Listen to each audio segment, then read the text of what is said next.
A degradação da energia. Hoje a gente vai falar um pouco sobre esse desgastar da energia.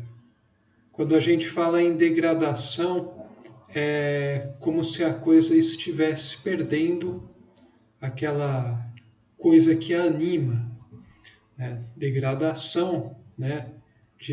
Desfacelamento, acabamento, aniquilação. Só que a gente vai ver que, na verdade, esse decaimento, né, essa degradação, esse rolar morro abaixo da forma energia, é justamente o que possibilita as condições para o surgimento de outra fase, de, podemos assim dizer, de vida em outro nível, da vida de fato como conhecemos. Então isso tem muito a ver com a segunda lei da termodinâmica, né? A lei da entropia. Só que a ciência, né, as ciências físicas, elas tratam essa degradação como algo, né, ele só vem um lado de um fenômeno que na verdade tem a sua contraparte no sentido do espírito, da consciência, né, da formação da inteligência. E é interessante porque você tem a condição, né, criada quando a matéria afirma que ela está indo num sentido único, né, de desordem cada vez maior. Então, do ponto de vista físico, é muito deprimente a gente estudar a lei da entropia, porque ela fala que o universo tende a um nivelamento energético total, uma homogeneidade energética, uma desordenamento total da matéria, e sem esses gradientes, né, térmicos, consequentemente energéticos, você não vai ter movimento, né? Você não vai ter movimento tal qual a gente conhece. Você não vai ter a manifestação de vida, você não vai ter condições para nada. Então esse é um lado de uma lei mais profunda, que é a lei da evolução. Só que muitos se esquecem de perceber que existe um outro lado da moeda para essa lei da entropia. E alguns sujeitos na ciência já estão começando a perceber isso. Eles estão dando um nome de lei de funcionalidade informacional crescente, gradativa. Quer dizer, a informação vai se tornando cada vez mais funcional à medida que a vida se desgasta, né? O tempo flui. Depois eu deixo uns links aqui. Vamos então começar a falar um pouco sobre essa lei, né? Sobre esse fenômeno de degradação da energia, que é muito interessante sob vários aspectos, né? Porque até nas nossas vidas a gente percebe, né? Todas as amizades tendem a se desfazer em algum momento, projetos, né, começam, se desenvolvem, assim que acabam, vão sendo deixados para trás. Vários momentos, né? Tudo que nasce vai se desenvolvendo, pode até se tornar muito barulhento, uma sensação de momento, mas depois vai decaindo e acaba se extinguindo. O tempo destrói tudo, né? Já dizia vários escritos, né, sábios. O tempo a tudo destrói, a tudo corrói. Deixe o tempo atuar, né? A própria existência do tempo, né, vai destruindo as coisas. As coisas brotam no tempo, mas elas vão lutando para resistir, né, para permanecer existindo. Só que uma hora elas se desordenam, né? A coisa se esboroa, a coisa se esvai. Então nada parece ser durável, né? Parece que nada nunca consegue ser construído, não é? E isso é uma outra questão interessante, né? A gente, por mais que faça um monte de coisa, o destino dessa coisa é ser comido, né? Pelas coisas terrenas e se espalhar, né? Aos quatro ventos, no sentido da coisa desmoronar, né? O vento ir desfazendo tudo, né? Que nem castelinhos de areia ou um castelo de cartas, né? Então o tempo vai acabando com tudo, né? Inclusive as nossas vidas, né? A vida é uma luta contínua contra um estado de organização mais baixo. Bom, então vamos ver algumas coisas aqui. A primeira coisa, né? A entropia que alguns, né, de nós estudamos é uma descrição de um fenômeno. O fenômeno em si é o que nos interessa aqui, que é a degradação. A geração de entropia, o aumento de entropia, é uma descrição intelectiva do que seria um fenômeno. Né? O fenômeno é sempre mais profundo que a descrição, que os modelos, né? Do que os símbolos de degradação. Então a gente está vendo, na verdade, a degradação da energia aqui. Tem a ver com a entropia, só que é muito mais profundo do que isso. Então, uma coisa importante, né, que muitas pessoas ensinam isso errado, é que a entropia, se aumenta a entropia de um sistema, e esse sistema então vai se tornar mais desordenado. Isso não é uma verdade absoluta, né, definitiva.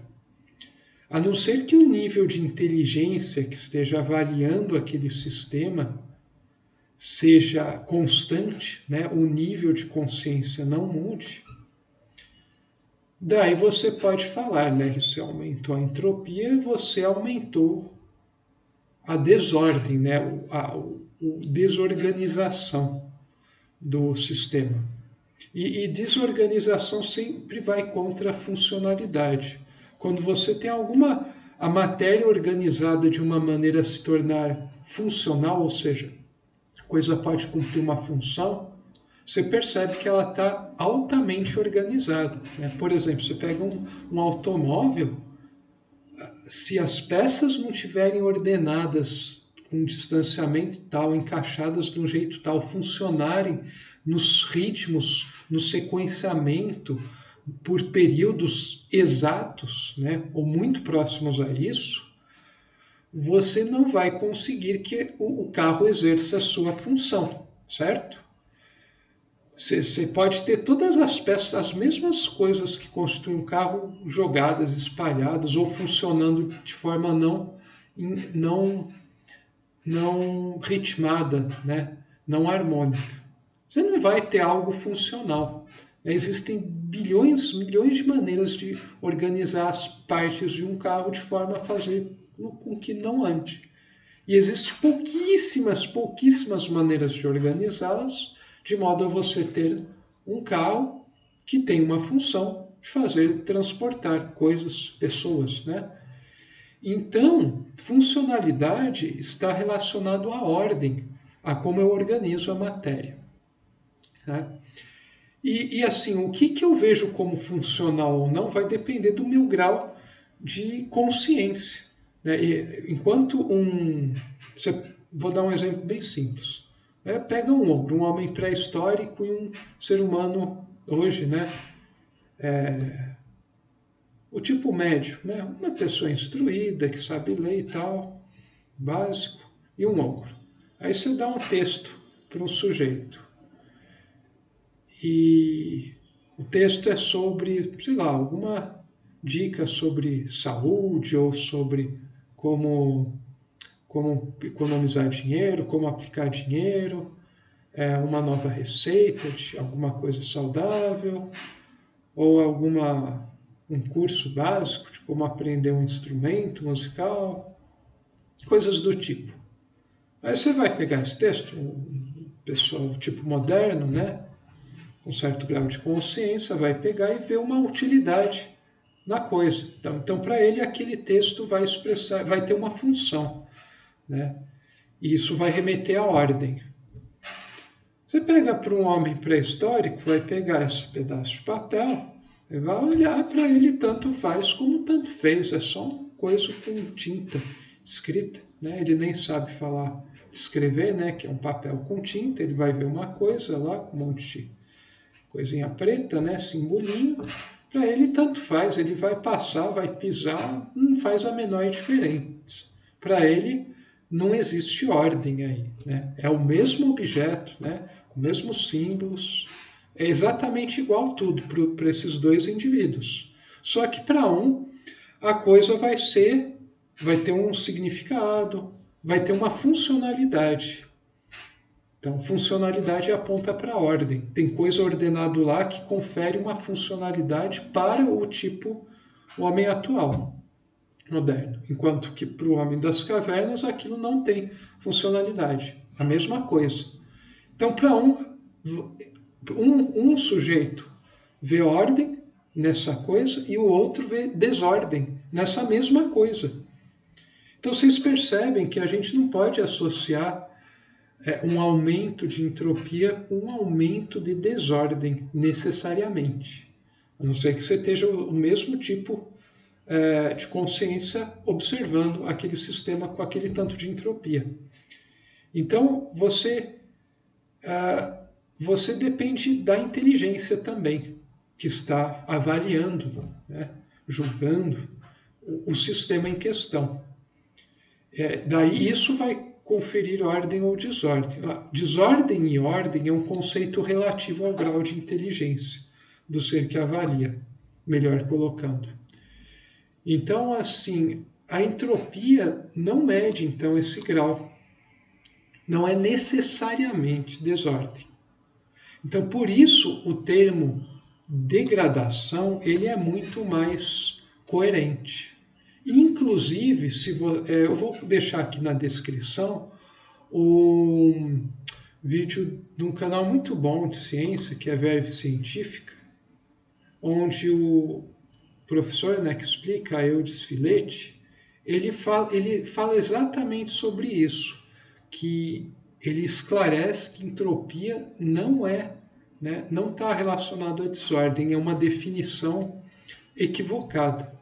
Apesar de ter muita relação com ordem e desordem, né, ela não é exatamente isso, né, alta entropia, desordem, baixa ordem. A gente tem que tomar cuidado com esse detalhe. Então, essa é uma descrição relativa, né? Relativamente, você pode falar que é ordem e desordem. Agora, em termos substanciais, que é o que nos interessa aqui nessa exposição, porque a intuição ela vai na essência, na substância, e, portanto, compreende tudo, inclusive os relativos, a gente precisa ver isso de uma maneira mais profunda.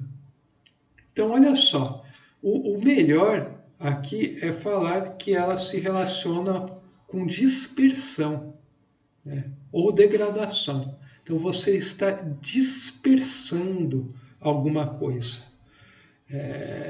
Você não está destruindo energia. Né? A energia não pode ser destruída. A primeira lei fala isso.